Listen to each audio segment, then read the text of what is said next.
Hey everybody, Tony D with a final hot take for the evening, talking about media sources again. This time, I noticed that, I think there are a ton of people who are on board with the fact that the regular media, the legacy media, the mainstream media, basically ABC, NBC, CBS, Fox even, New York Times, you know, all the big places where you get news, USA Today, McClatchy, or wait, they're gone, AP. These big news giants, they're not very reliable anymore. They've been caught lying, CNN, MSNBC. They've been caught lying. They call Antifa and BLM riots peaceful protesters, or they just flat out don't cover things. So like some of the things they're not really covering much of Trump's historic peace deal between the UAE and Israel. They're not really covering the, there's this horrible shooting, which you probably heard of. It was a little boy who was 5, who was killed by a 25-year-old man. The little boy was white, and the 25-year-old man was black. And the reason that sort of matters is because obviously the media hypes up racial incidents when it's the opposite. But this one, they seem to be going out of their way not to mention the races of the actors in that horrific story. So it's kind of a double standard. They're trying to, again, craft a narrative. And the narrative is, well, you know, terrible things happen, but, you know, there's so much racism and oppression in the world. But that racism and oppression only appeals one way in the narrative. So despite the fact that Kamala Harris has had a position of power as a prosecutor and put away so many people for marijuana possession, and then as a hypocrite laughs about it, how she used to smoke pot. You know, that's not, she's not pilloried for that because she's on the correct side of the political spectrum, and so she's defended. Whereas someone on the right side, well, that person's usually not defended. They're excoriated because it's all about helping one side and not the other. I'm also seeing more people, Trump supporters mainly, posting about QAnon. Look, QAnon's a fun conspiracy theory, but it is a conspiracy theory. QAnon has predicted things that didn't come true, tons of it, and also is, again, it's fun, but it's not very realistic. You know, the idea that there's someone in the top echelons of government who has amazing connections to everything and can make all kinds of crazy pronouncements. First off, they haven't always been accurate. There's no way to confirm whether QAnon is the same person writing these messages. And, you know, it is a bit conspiratorial. Now, that doesn't mean the missives from QAnon can't be right on occasion, or that maybe there's some truth to the rumor in that there are leaks coming out of the government. But, you know, it's kind of a fantastic story. And on top of that, I'm starting to see 9/11 truthers reemerge, which we really don't need you right now, 9/11 truthers. Let's not start pushing that. It's not going to be very helpful to things at this point in time. You know, yes, there are some discrepancies with September 11th and how it was handled.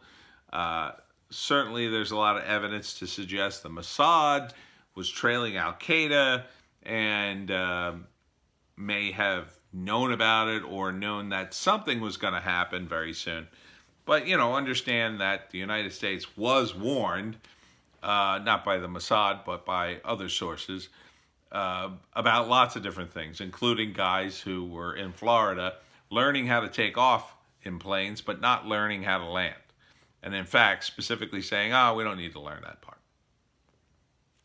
So what I'm saying is, you got to be careful with your sources. Stuff flows around the internet and it looks totally real. It's very convincing, but a lot of times it's not. There's a very, one of the ones that I got sucked into is a quote. It's supposedly a quote from a World War II Japanese general, I think. And the quote goes something like, you can never invade America because if you did, there would be a gun behind every blade of grass. Which is kind of a cool quote. And it's basically the idea that, well, since we have an armed populace, you can't really invade America. It's an interesting quote, but it's not real. It wasn't said by that particular general, and you know, it's a nice quote. It's apt, but it's just not true. You know, and so when I saw that quote, you know, for a while I thought it was real too, until, you know, I stumbled upon someone who said no, it's not real. They made it up, and but you know, a lot of times when you get sucked in, you're getting sucked into things that are specifically topics and takes on that topic that you agree with. And that's when you have to be very careful. You know, when you want something to happen, you know, the video I erased just recently, that was something that I saw the story and I was like, wow, this is great. I'd love to see this, which kind of blindsided me to double checking it. So that's why you check stuff. That's why journalists check things. Now, I'm not a journalist. I'm just a YouTuber commenting on things. So that's a mistake on my part, but it's not a grave mistake. It's not a career-ending mistake. I never purported to be a journalist, although I do kind of some journalism, I guess you could say. But it's you know, you can't hold me to a super high standard. I'm not the New York Times here. But I can hold the New York Times to a high standard because it's the damn New York Times. It has a long history. It supposedly has this great reputation. They make a lot of pronouncements. They claim to be a big news source. So when they get something wrong, that's a big deal. And, you know, when they push something that's ideological and not fact-driven, that's a big deal. Because more people are going to believe it because of the credibility of hundreds of years at the New York Times, as opposed to just some rando on the internet. So, you know, and the New York Times, you know, there are things that it reports that are true. I mean, it's not a completely useless publication. And in fact, you can get a lot of use out of, say, watching CNN or any of the other major networks simply because you can kind of get a gauge of what people know, even though it may be wrong, and often it's wrong or spun or it's narrative. So as we move forward here and get closer to the election, it's going to be more and more important to have an accurate news source. And if you don't have that, you have to be extremely wary from all sides. Because if you don't, you're going to get suckered in by something.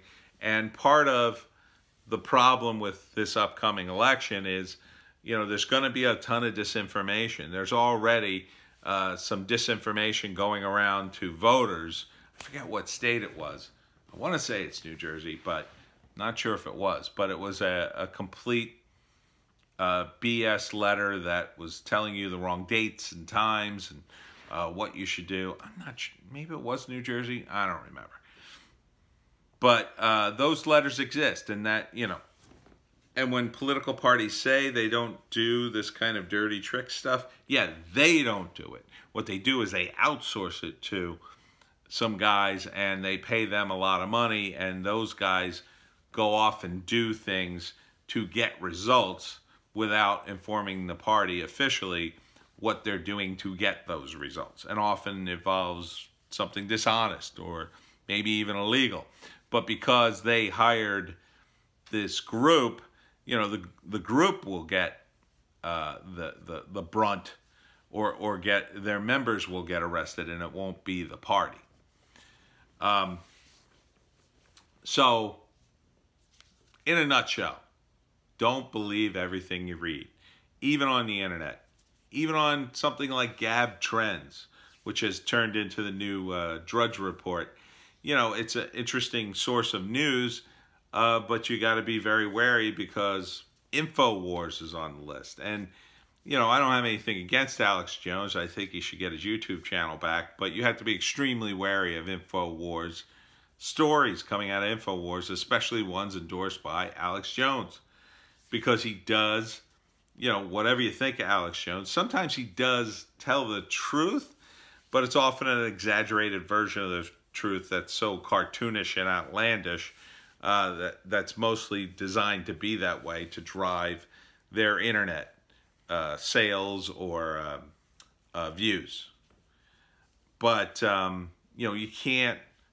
you have to take InfoWars with a grain of salt because it is such an outlandish operation.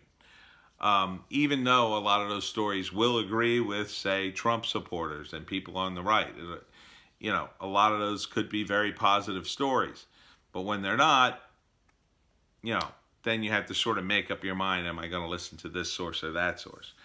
But in a nutshell, check your sources and really consider your sources for news before you get on the internet and start posting things. I learned my lesson. You should too.